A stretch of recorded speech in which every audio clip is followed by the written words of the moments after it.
Halo, kami akan menjelaskan tentang soal forum diskusi 1.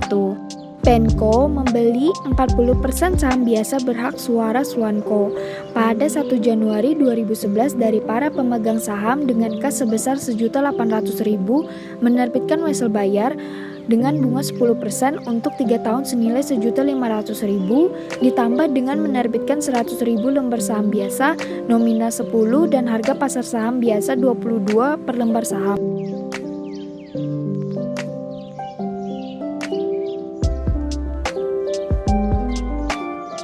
Diasumsikan Sloan membayar dividen pada tanggal 1 Juli 2011 sebesar Rp1.000.000 dan melaporkan laba bersih tahun berjalan 2011 sebesar Rp1.500.000, dan pada tahun 2012 Sloan mengalami rugi bersih sebanyak Rp700.000 dan tidak membagi dividen. Maka hitunglah pendapatan investasi PEN dari Sloan tahun 2011 dan 2012.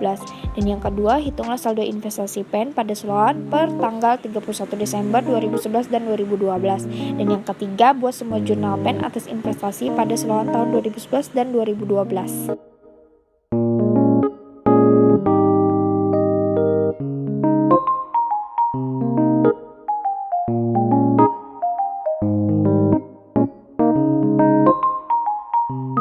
Saya Fianka, saya akan menjelaskan sebelum kita menghitung pendapatan investasi PEN dari Sloan tahun 2011, yaitu langkah pertama, kita menghitung dulu kelebihan investasi atas nilai buku ekuitas, yaitu investasi pada Sloan sebesar Rp5.500.000. Ini didapat dari kas ditambah wesel bayar ditambah jumlah saham yang diterbitkan dikali harga saham di pasar. Lalu nilai buku kepemilikan yang diperoleh sebesar 4 juta. Nah, 4 juta ini diperoleh dari 40% dikali 10 juta dari nilai buku ekuitas Sloan. Lalu kita sudah bisa menentukan total kelebihan terhadap nilai buku ekuitas yang diperoleh sebesar Rp1.500.000. Nah, Rp1.500.000 ini didapat dari investasi pada Sloan dikurang nilai buku kepemilikan yang diperoleh.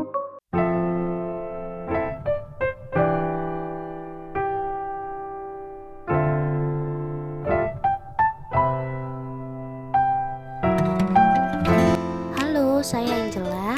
Saya akan melanjutkan penjelasan berikutnya.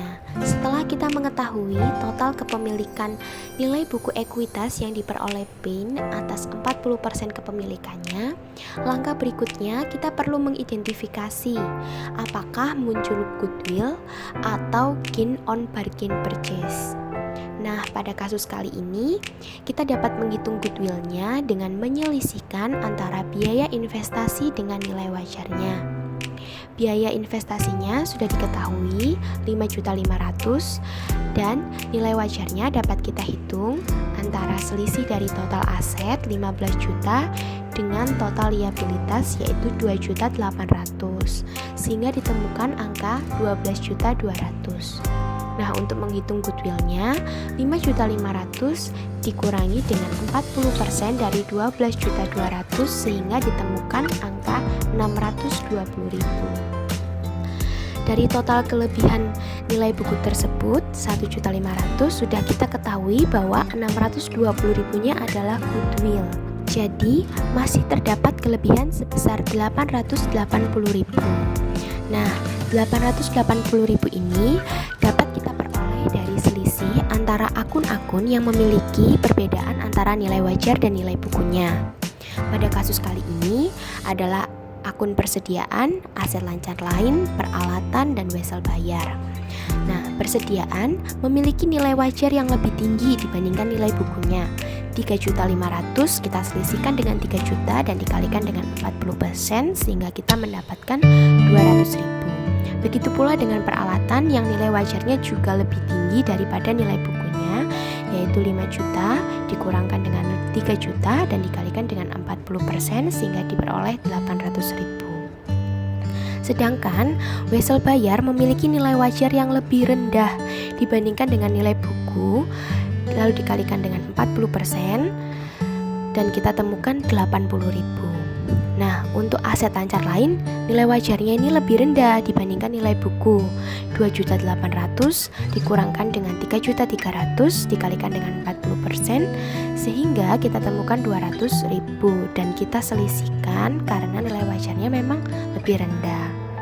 Sehingga kalau diakumulasikan akan menemukan nilai 880.000.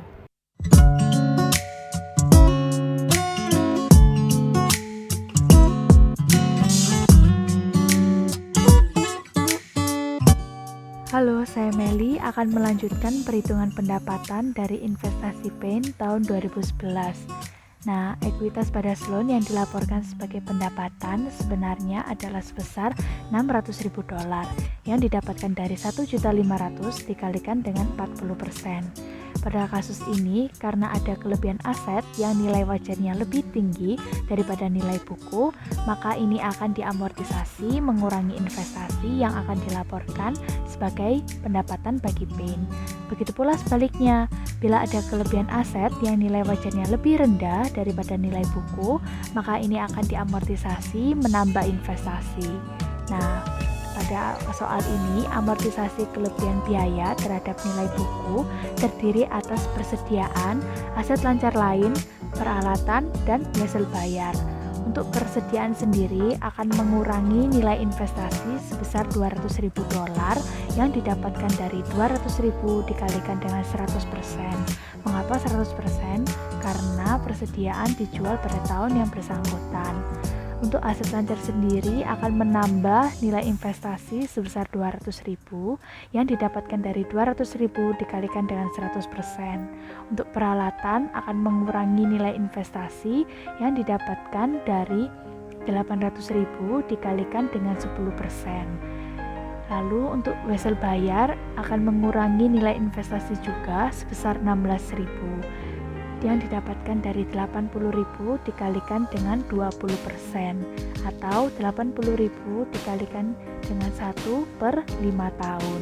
Setelah kita mengetahui nilai amortisasi kelebihan biaya terhadap nilai buku, kita dapat menentukan total pendapatan dari investasi Sloan, yaitu adalah sebesar $504.000.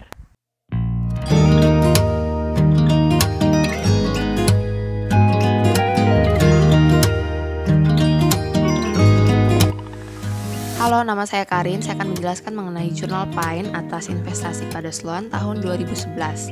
Jadi, pada tanggal 1 Januari, PAIN menjurnal pembelian saham yaitu investasi pada Sloan sebesar 5.500.000. Di kreditnya ada saham biasa sebesar 1 juta, kas sebesar 1.800.000, wesel bayar 1.500.000. Lalu, selisih nilai pasar saham biasa dan nilai nominal dicatat dalam akun tambahan modal di setor sebesar 1.200.000. Pada tanggal 1 Juli, diketahui Sloan membayar dividen sebesar 1 juta, sehingga PAIN mencatat kas pada investasi pada Sloan sebesar 400.000, didapat dari 1 juta dikalikan 40%. Pada tanggal 31 Desember, PAIN mencatat pendapatan dari Sloan, yaitu investasi pada Sloan pada pendapatan dari Sloan sebesar 504.000. Nah, untuk perhitungannya, seperti yang sudah dijelaskan oleh Meli.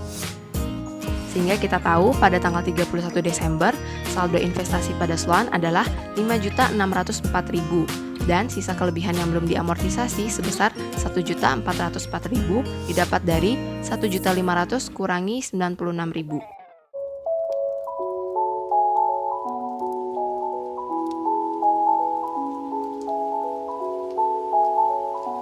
Halo, saya Ana. Saya akan menjelaskan soal tahun 2012 di mana Sloan mengalami rugi sebesar $700.000 dan tidak membagi dividen. Langkah pertama yang kita lakukan adalah menghitung nilai pendapatan investasi dari Sloan yaitu minus 700.000 dikali 40%, hasilnya minus 280.000. Kemudian terdapat amortisasi peralatan minus 80.000 dan amortisasi wesel bayar minus 16.000.